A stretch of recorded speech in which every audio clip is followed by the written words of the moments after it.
not be a dangerous adversary. Earlier, I'd learned that the big dog's sweet spot was north of 80 miles an hour, and that it was fully rideable at 100. I twisted the throttle, and the bike gobbled asphalt, leaving the caddy behind. For the moment. This wasn't the height of bug season in the Mojave, so I didn't have to eat any moths or hard-shelled beetles when I muttered unpleasantries. At that speed, however, because I sat tall and tense with my head above the low windshield, the warm night air chapped my lips and stung my cheeks as I bulleted into it. Any responsible dermatologist would have chastised me for speeding barefaced through this arid wasteland. For many reasons, however, there was little chance that I would live to celebrate my 23rd birthday, so looking prematurely aged 2 decades hence didn't worry me. This time I heard the Escalade coming, shrieking like some malevolent machine out of the Transformers movie, running dark once more. Sooner than I hoped, the driver switched on the headlights, which flared in my mirrors and washed the pavement around me. Closer than 50 feet. The SUV was obviously souped. This wasn't an ordinary mama-takes-baby-to-the-playground caddy. The engine sounded as if it had come out of General Motors by way of Boeing. If he intended to run me down and pace me to the caddy's grill, and evidently he did, I wouldn't be able to outrace whatever customized engine made him king of the road.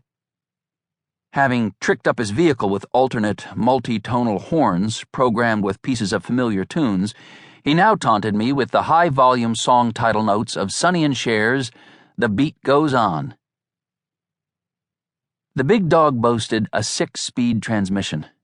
The extra gear and the right-side drive pulley allowed better balance and greater control than with the average touring bike.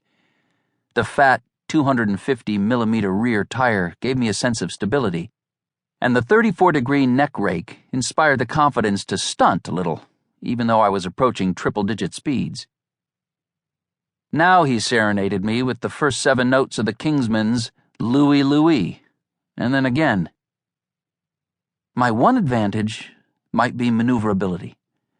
I slid lower in the seat, so that the arc of the windshield sent the wind over my helmet, and I made more aggressive use of the 3-lane highway, executing wide serpentine movements from shoulder to shoulder. I was low to the ground, and the Escalade had a much higher center of gravity than the big dog. If the driver tried to stay on my tail, he might roll the SUV. Supposing he was smart, he should realize that by not mimicking me, by continuing arrow straight, he could rapidly gain ground as I serpentined. And with easy calculation he could intersect me as I swooped from side to side of the road. The third blast of Louie Louie assured me that either he wasn't smart, or he was so wasted that he might follow me into a pit of fire before he realized what he had done. Yet another programmed horn blared several notes, but I didn't recognize the tune, though into my mind came the image of that all-but-forgotten rocker, Boy George. When brakes caterwauled, I glanced back to see the Escalade listing, its tires smoking, as the driver pulled the wheel hard to the right to avoid going off the north side of the pavement. Carving one S after another down the straightaway, I cornered out of the current curve, grateful for the big dog's justly praised balance drive, and swooped into the next. With another squeal, the caddy's tires laid a skin of hot rubber on the blacktop as the driver pulled hard to the left. The vehicle nearly skidded off the south shoulder of the roadway, listing again, but, as previously, righting itself well before it tipped over. Resorting to his basic horn, the driver made no attempt at a tune this time, but let out blast after blast, as if he thought he could sweep me off the bike with sound waves.